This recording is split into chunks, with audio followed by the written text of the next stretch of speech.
In this week's video, we're going to be taking a look at when is going to be the best time to buy a house. Should you be buying in the second half of 2023 now that we've seen house prices come down a bit? Or should you be waiting until 2024? Is there going to be a big crash? Or should you be waiting even later? So the answer to this question is going to be different for everyone. So what I want to do is run you through the market cycle as I see it and where I believe we are in the market cycle, and then you can make your own decisions based on your own individual circumstances.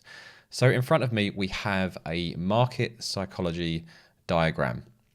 And what I've done, I've annotated this a little bit as to where I think we are. So let me talk you through that first, and then we'll go through some people's different individual circumstances and try and come up with what I think is probably the best approach.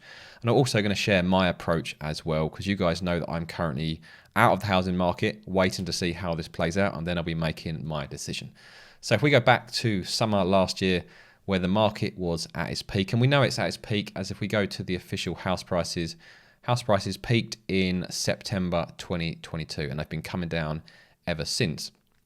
So we know house prices peaked summer last year, and anyone that was in the housing market spring, summer last year would have seen how much competition there was for every single property. Well, not every single, but the majority of properties that come to market had huge amounts of competition. So at that point, people were still happy to take on huge mortgage debts to compete in this market. So people did feel like there was a new paradigm and things were never going to come down. But we've seen that that isn't the case, and house prices have indeed been coming down for pretty much the best part of a year now. We then had the mini budget in the autumn. Now, house prices were already falling before this. Is always important to remember that the house prices were falling before the mini budget was announced. And we had this kind of denial phase in autumn, winter last year, where people just did not believe that the housing market could crash. And everyone just thought it was going to be temporary, and that in the spring of 2023, with the spring bounce and maybe the mortgage rates would come down a bit, that things were going to be okay. And that's exactly what happened. So we had summer, we had the peak prices, and everyone euphoric that prices were going to be high forever, going to go up to the right forever. We then had the denial phase in autumn, winter, when prices were coming down and people just believed this wasn't possible. It's just temporary. We then had the return to normal mentality, because the mortgage rates did soften a bit. You know, mortgage rates shot up after the mini budget. Combined that with renewed interest in the market during spring, which you always get in the housing market, we did see a pick up, and prices did pick up, and we saw that with Nationwide. This reflected in their figures. It's quite a small image there, but let me bring this up in a new tab, blow it up so you guys can see. We did see with Nationwide house prices come down, and we are experiencing a small pickup at the moment, which is basically a reflection of this psychology here, this return to normal, where people thought that in spring 2023 everything was going to be okay because those mortgage rates were going to continue to come back down after the peak from the mini budget. But then we've seen, with inflation remaining very, very sticky, mortgage rates have shot back up, and now at the moment, I believe this is where we are now at D, in kind of peak fear. We've had the best part of 2 months of mainstream media headlines about how expensive mortgage rates are and how we're going to see house price crashes. So I believe we're at peak fear at the moment. And for the rest of this year and into 2024, so for the second half of 2023 and the first half of 2024, that's where we're going to see the real capitulation. So we've lost all of the interested buyers that there in the spring that thought everything was going to be okay. And now we have an increasing supply of properties to the market and a dwindling demand, and that's only going to lead to one thing as we go through the rest of the year and into 2024. So this is where I believe we are. We're at fear at the moment. We're heading into capitulation for the second half of 2023 and the first half of 2024.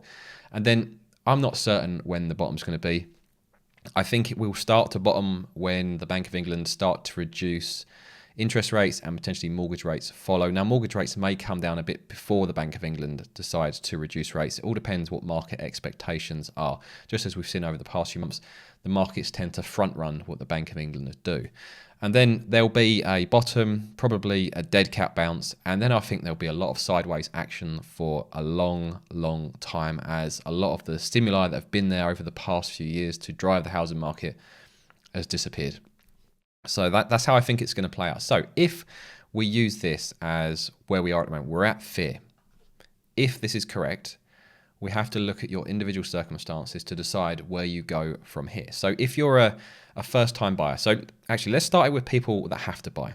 If you have to buy at the moment, or you have to sell at the moment, as there are people that are going to be in this situation, there isn't really much I can tell you in this video that's going to help. If you have to buy or you have to sell, you've got to go and do that. All I would say is if you have to buy, just do everything you can to avoid overpaying.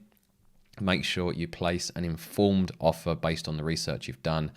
And sellers are fairly desperate at the moment, or most sellers should be fairly desperate at the moment. So hopefully you're going to be paying below asking price anyway, which will give you a bit of protection.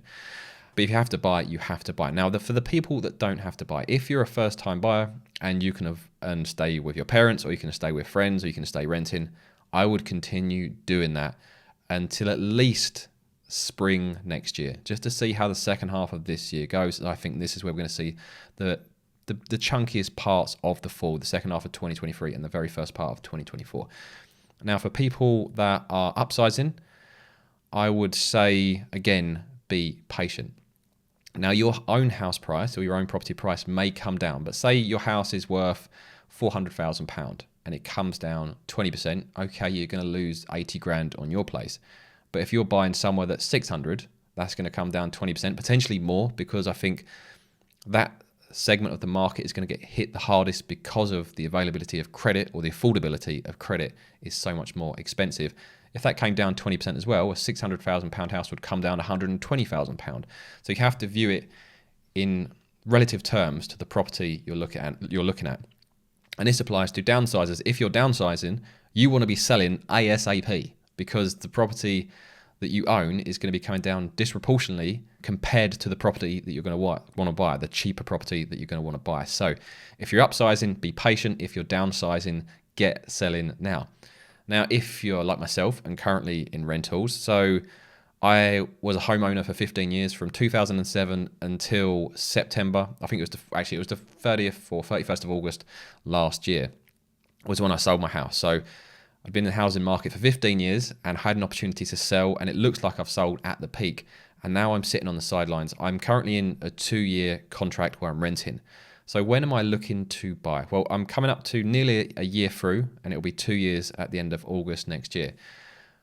Well, for me, it's slightly different, as I'm not certain I'm going to buy again, at least not personally for me to live in. I may buy again from an investment perspective, but at the moment it's very, very 50-50 as to what we're going to do. Where we've kind of landed, we're very happy here.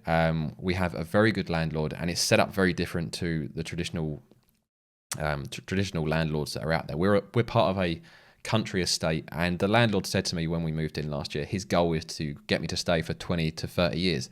They don't want a quick turnover of people, and the majority of people that are on this estate have been here their entire lives. And at the moment, my equity from selling my property last year is invested and is basically paying my rent for me. So the question that I'll be asking myself in 12 months' time is, can I get better results from the equity invested elsewhere versus investing in the property that I'm going to be living in? So for me, it's unclear. It's very 50-50, and I'll update you guys as things play out over the next year. But if I had decided that I was going to buy, I think I would be looking seriously from spring next year, as you're going to want to front run the bottom of the market. You're not going to know the bottom's in until it's happened, but I think the meat of the dropper is going to have taken place by spring to summer next year. So if you're looking in springtime, there's probably going to be a lot of desperate sellers out there. You should be able to grab yourself a good deal. So that is when I would be looking.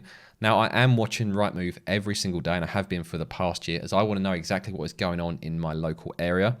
I'm not out viewing, but I am watching Rightmove, looking what's going on, looking what's coming back onto the market, and seeing how long things are sitting there for, and seeing which types of properties are getting snapped up and which types aren't. And if you do that every day, you do get a really good feel for what is happening in your local market, and that will help you time the bottom, or get as close to the bottom as possible. But ultimately, if the ideal property comes up for you, and you don't necessarily believe the bottom's in, if an opportunity comes up, you have to consider it on its own merits.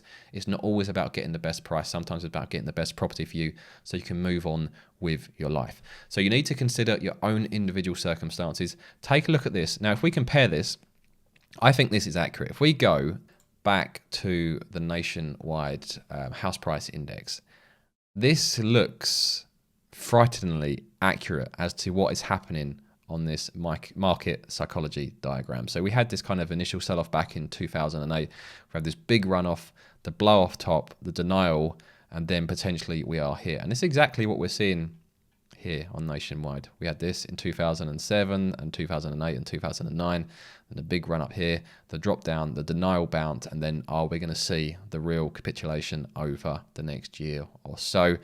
And the official house prices, they look quite similar as well, except we're not quite seeing, let me move me back over here, we're not quite seeing that little tick up here, which I'm expecting to see over the next few months as what happened in the spring, so February, March, April time, will filter through to the official figures, because remember there's at least a 6 months lag on the official figures, as your average completion time from agreeing a sale is about 4 months at the moment, and then the data that the Land Registry reports is 2 months behind as well. So at least 6 months data. So at the moment, we're probably going to see over the next couple of months this tick up slightly, which is going to seem really strange when all you're seeing on Rightmove is reduction after reduction after reduction and all of these negative news stories. But stick with it. I believe we're going to see exactly the sort of tick up we saw here in 2008 and then the capitulation. So this is what I propose is going to happen. This is how I think things are going to play out. I'm probably going to share this on Twitter. I'll stick a link to my Twitter profile in the pinned top comment. So if you're not following me, make sure you follow me on Twitter. Now, if you want to see how big I actually think this house price crash is going to be, I'm going to pop up a video in front of me now, and I'll see you guys over there.